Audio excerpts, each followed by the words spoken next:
Avis vascular centre మన దేశంలోనే the best varicose vein hospital.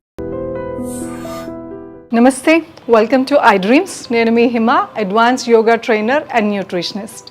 Season మారింది, వర్షాలు స్టార్ట్ అయినాయి. ఆస్తమా సైనస్ పేషెంట్స్కి ఇది కష్టకాలం కదూ. సో ఈ ఎపిసోడ్లో మీకు సింపుల్ ప్రాణాయామతో ఆస్తమా ఎలా కంట్రోల్ చేసుకోవాలి ఆర్ సైనస్ ఎలా కంట్రోల్ చేసుకోవాలి, అసలు రాకుండా ఎలా చూసుకోవాలో కూడా మనం నేర్చుకుందాం. ఈ సింపుల్ టెక్నిక్ ప్రాణాయామ, దీన్ని నాడీ శుద్ధి ప్రాణాయామ అంటే శుద్ధి చేస్తున్నాం. So it's all about asthma కానీ సైనస్ కానీ మన నాడులు మ్యూకస్ ముక్కులో ఉండటమో, లేదంటే ఈ లంగ్ పైప్స్లో మ్యూకస్ ఉండటమో, బ్లాకేజ్ ఉండటమో సీజన్ మారటం వలన ట్రిగర్ అవుతుంది, అంటే ఎక్కువ అవుతుంది. సో అలాంటి వాళ్ళు ఈ సింపుల్ ప్రాణాయామ చేసుకుని మీరు బ్రీదింగ్ ఎక్సర్సైజెస్తో మీ ఆస్తమా కానీ సైనస్ కానీ కంట్రోల్ చేసుకోవచ్చు. ఇది ఎలా చేయాలో చూద్దాం. అండ్ ఇది చేసే ముందు మీరు సుఖాసనంలో కూర్చోవాలి, కంపల్సరీగా కిందే కూర్చోవాలని లేదండి. మీరు కిందన్నా కూర్చోవచ్చు కుదిరితే, లేదంటే చైర్ మీద పెద్దవాళ్ళు, మోకాళ్ళ నొప్పులు ఉన్నవాళ్ళు, సివియర్ బ్యాక్ పెయిన్ ఉన్నవాళ్ళు ఇలాగ చైర్లో కానీ సోఫాలో కూడా కూర్చొని చేసుకోవచ్చు. కానీ గుర్తుపెట్టుకోవాల్సింది, మీ వెన్నపూస నిటారుగా ఉంచాలి, స్పైన్ అనేది స్ట్రైట్గా ఉండాలి. ఎందుకంటే ఇక్కడ కంప్రెషన్ అయితే మీ బ్రీదింగ్ అనేది సాఫీగా సాగదు. సో స్ట్రైట్గా కూర్చుని ఇది చేద్దాం. దీనికోసం నాసిక ముద్ర, ఈ ఇండెక్స్ ఫింగర్, మిడిల్ ఫింగర్, చూపుడు వేలు, మధ్య వేలు మడిచి, థమ్ ఫింగర్, రింగ్ ఫింగర్, ఉంగరపు వేలు, ఈ బటన్ వేలుని యూస్ చేసి ఈ నాడీ శుద్ధి ప్రాణాయామం చేస్తాం. నాడీ శుద్ధి ప్రాణాయామం ఎలా చేస్తారో చూడండి. ఇప్పుడు స్లోగా breathe out from the left nostril, ఎడం వైపు నుంచి స్లోగా గాలి వదులుతూ స్లోగా బ్రీద్ ఇన్, గాలి పీల్చుకుని కాసేపు ఇక్కడ ఆపండి. Breathe out from the right. నా కుడి వైపు నుంచి పీల్చుకుని హోల్డ్, ఎడమ వైపు నుంచి వదలండి. నా మళ్ళీ ఎడమ వైపు నుంచి పీల్చుకుని హోల్డ్, కుడి వైపు నుంచి వదలండి. ఎంతసేపు ఆపాలి, ఎంతసేపు వదలాలని కన్ఫ్యూజన్ వద్దు. ఇది 1:2:2 రేషియోలో ఉంటుంది. అంటే బ్రీద్ ఇన్ 5 సెకండ్స్ చేస్తే హోల్డ్, దీన్ని కుంభించటం అంటారండి. గాలిని కాసేపు ఆపటం వలన బ్రెయిన్కి ఆక్సిజన్ సప్లై డబల్ ద స్పీడ్లో అవుతుంది. సో ఈ కుంభించటం 10 సెకండ్స్, బ్రీద్ అవుట్, గాలి వదలటం మళ్ళీ 10 సెకండ్స్. సో ఈ 1:2:2 రేషియోని మీరు స్లోగా పెంచుకోవచ్చు. 5 సెకండ్స్, 5 సెకండ్లు కాసేపు ఆపటం, 10 సెకండ్స్, మళ్ళీ 10 సెకండ్స్ వదలటం. ఇలాగ 5తో స్టార్ట్ చేసి 10 నుంచి 15:15 ఇష్యూ లాగా చేయొచ్చు. అలాగా స్లోగా టైం పెంచుకోవచ్చు. ఎంతసేపు ఆపుతరం గాలి అనేది మీరు చేయగా మీకు ఎక్స్పీరియన్స్తో స్లోగా వచ్చేస్తుంది. ఈ నాడీ శుద్ధి ప్రాణాయామం రోజు మొత్తంలో ఎప్పుడైనా చేసుకోవచ్చు, ఎవరైనా చేయొచ్చు. కానీ ఇమీడియట్గా భోజనం వెంటనే కాకుండా కనీసం భోజనానికి మీ ప్రాణాయామ యోగా టెక్నిక్స్కి ఒక 2-3 గంటలన్నా గ్యాప్ ఉండేటట్టు చూసుకోండి. హెవీ మీల్స్ అయితే 4 గంటలు, లైట్ మీల్ ఏదైనా టిఫిన్ చేసా, స్నాక్స్ తిన్నారంటే 2 hours అన్నా. ఇది పడుకునే ముందు కూడా చేసుకోవటం వలన యూజువల్లీ పడుకోగానే చాలామంది ఆస్తమా పేషెంట్స్కి ఊపిరి అందదు, నాజిల్ బ్లాక్ లాగా అనిపిస్తుంది. సో ఈ బ్రీదింగ్ ఎక్సర్సైజ్ చేయటం మూలాన నాజిల్లో ఏదైనా బ్లాక్స్ ఉంటే క్లియర్ అయిపోయి మంచి నిద్ర పడుతుంది. నైట్ టైం ఆస్తమా కానీ సైనస్ అటాక్ రాకుండా ఉంటుంది. అండ్ నాజిల్ ఊపిరి అందకుండా గురక రావటం ఇవన్నీ కూడా స్లోగా మీకు తగ్గుతాయి.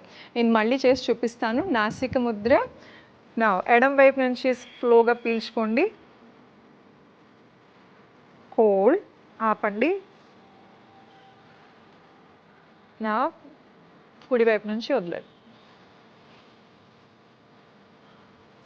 స్లోగా చేయాలి, నిదానంగా. Breathe in from the right nostril, కుడి వైపు నుంచి పీల్చుకోండి,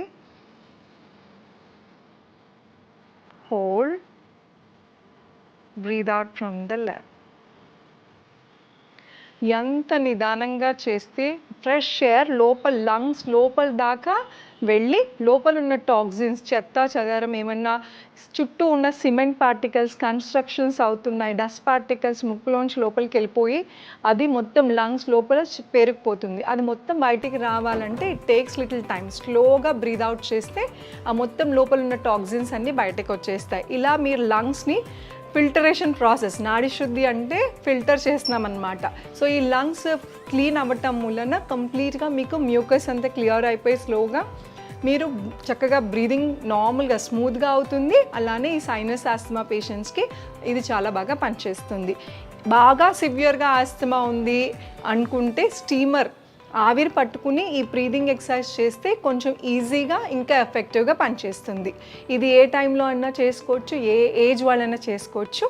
ఆస్తమా సైనస్ ఉన్నవాళ్ళు ఈ సీజన్ వర్షాలు ఎప్పుడైనా సరే సీజన్ మొదలైపోయిన తర్వాత కన్నా మొదలయ్యే స్టార్టింగ్లోనే ఎక్కువ ట్రిగర్ అవుతుంది. అంటే ఒక సీజన్ నుంచి ఇంకో సీజన్ మార్పు లోపల మనిషి బాడీ తట్టుకోవటం ఆ చేంజెస్ని సరిగ్గా తట్టుకోలేక ఈ సైనస్ ట్రిగర్ అవుతుంది. సో ఈ రెయినీ సీజన్స్ చాలా కొంచెం కష్టం సైనస్ ఆస్తమా పేషెంట్స్కి. సో ఈ స్టార్ట్ అయ్యే లోపలే మీరు స్టార్ట్ చేయటం వలన మీకు అది ప్రాబ్లం రాదు, తొందరగా మీ బాడీ లంగ్స్ ప్రిపేర్ అవుతాయి సీజన్ మార్పు కూడా తట్టుకుని అటాక్ అవ్వకుండా ఆస్తమా సైనస్ మనకి హెల్ప్ అవుతాయి. అలానే ఇది చేసేటప్పుడు గుర్తుపెట్టుకోవాల్సింది ఏంటంటే బలవంతంగా గట్టిగా చెస్ట్ బ్రీదింగ్ చేయకండి. ఇలా చేస్తారు చాలామంది, ఇది చాలా తప్పు. మీ బ్రీదింగ్ పక్కన వాళ్ళకి వినపడాల్సిన అవసరం లేదు. అంత స్లోగా నిదానంగా మీరు మాత్రమే ఫీల్ అవ్వాలి. ఇది సేమ్ లైక్ బెలూన్ కాన్సెప్ట్ అండి. గాలి పీల్చుకుంటే బెలూన్ ఎలాగెలాగా బ్లో అవుతుందో వదులుతున్నప్పుడు ఇలా వచ్చేస్తుందో ద సేమ్ టమ్మీ మీ పొట్ట బయటకు వస్తుంది. ఇలా చేపెట్టుకుని చూస్తే బ్రీదింగ్ చేయగానే పొట్ట బయటకు వెళ్తుంది, బ్రీద్ అవుట్ చేస్తే గాలి వదులుతూ పొట్ట లోపలికి వెళ్తుంది. చెస్ట్ బ్రీదింగ్ చేయొద్దు, హార్ష్ బ్రీదింగ్ చేయకండి, చాలా స్మూత్గా నిదానంగా చేసుకోవచ్చు. And asthma patients sinus patients ఈ బ్రీదింగ్ ఎక్సర్సైజెస్ చేసేటప్పుడు మీ చుట్టూ ఉన్న పరిసరాలు కూడా గమనిస్తూ ఉండండి. ఎందుకంటే చుట్టుపక్కల హెవీ స్మోక్ ఉంది. హెవీ స్మోక్ అంటే సాంబ్రాన్ వేసిన, ధూప్ స్టిక్స్ వేసిన, ఆర్ మీరు మస్కిటో కాయిల్స్ చూస్తారు అలాంటివైనా, లేకపోతే చుట్టుపక్కల డర్టీగా ఉంది, స్మెల్ బాగాలేదు, ఆర్ హెల్దీగా ఎన్వైర్న్మెంట్ లేదన్నప్పుడు అప్పుడు బ్రీదింగ్ చేయకండి. చేస్తే మీకు ఇంకా ఎక్కువ లోపలికి వెళ్ళిపోయి ట్రిగర్ అవుతుంది, అంటే ఎక్కువ అవుతుంది ఉన్న ప్రాబ్లం.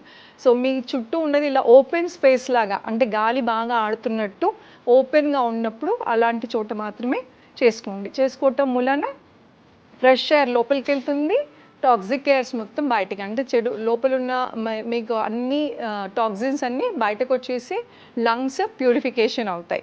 నాడీ శుద్ధి ప్రాణాయామ ఇలా చూసుకోవాలి చూడండి. ఫస్ట్ ముద్ర వేయాలి, నాసిక ముద్ర అంటారు. ఇండెక్స్ ఫింగర్, మిడిల్ ఫింగర్, చూపుడు వేలు, మధ్య వేలు ఫోల్డ్ చేసి thumb finger, ring finger open చేయండి, ఉంగరపు వేలు, బటన్ వేలు. నా first breathe out through the left nostril, ఎడమ వైపు నుంచి స్లోగా గాలి వదిలి స్లోగా పీల్చుకొని గాలి పీల్చుకోండి. Breathe in, hold, breathe out from the right, కుడివైపు నుంచి వదలండి.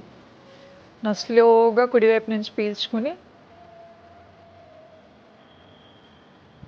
హోల్డ్, కాసేపు ఆపండి. Breathe out from the left, ఎడమ వైపు నుంచి వదలండి. మళ్ళీ ఎడమ వైపు నుంచి పీల్చుకుని hold, breathe out from the right, breathe in from the right nostril, hold, breathe out from the left. ఇందులో గుర్తుపెట్టుకోవాల్సింది ఎడమ వైపు నుంచి స్టార్ట్ చేయాలి, ఎడమ వైపు నుంచి ఎండ్ చేయాలి. మీరు పీల్చేటప్పుడు ఫస్ట్ లెఫ్ట్ సైడ్ నుంచి తీసుకోండి, లెఫ్ట్ సైడ్ నుంచి స్టాప్ చేయాలి, హార్ట్ సైడ్. సో ఇది నాడీ శుద్ధి ప్రాణాయామ. ఇది సింపుల్ బ్రీదింగ్ టెక్నిక్తో మీ బ్రీదింగ్ కంప్లీట్గా క్లీన్, నాస్ట్రిల్స్ క్లీన్ అయిపోతే ఆస్తమా సైనస్ ఉన్న వాళ్ళకి చాలా బాగా పనిచేస్తుంది. ఈ సీజన్ చాలా హ్యాపీగా మీరు దాటేయచ్చు ఈ సింపుల్ ప్రాణాయామతో. ఐ హోప్ మీకు ఎపిసోడ్ నచ్చింది అనుకుంటా. Thank you so much, me Hima.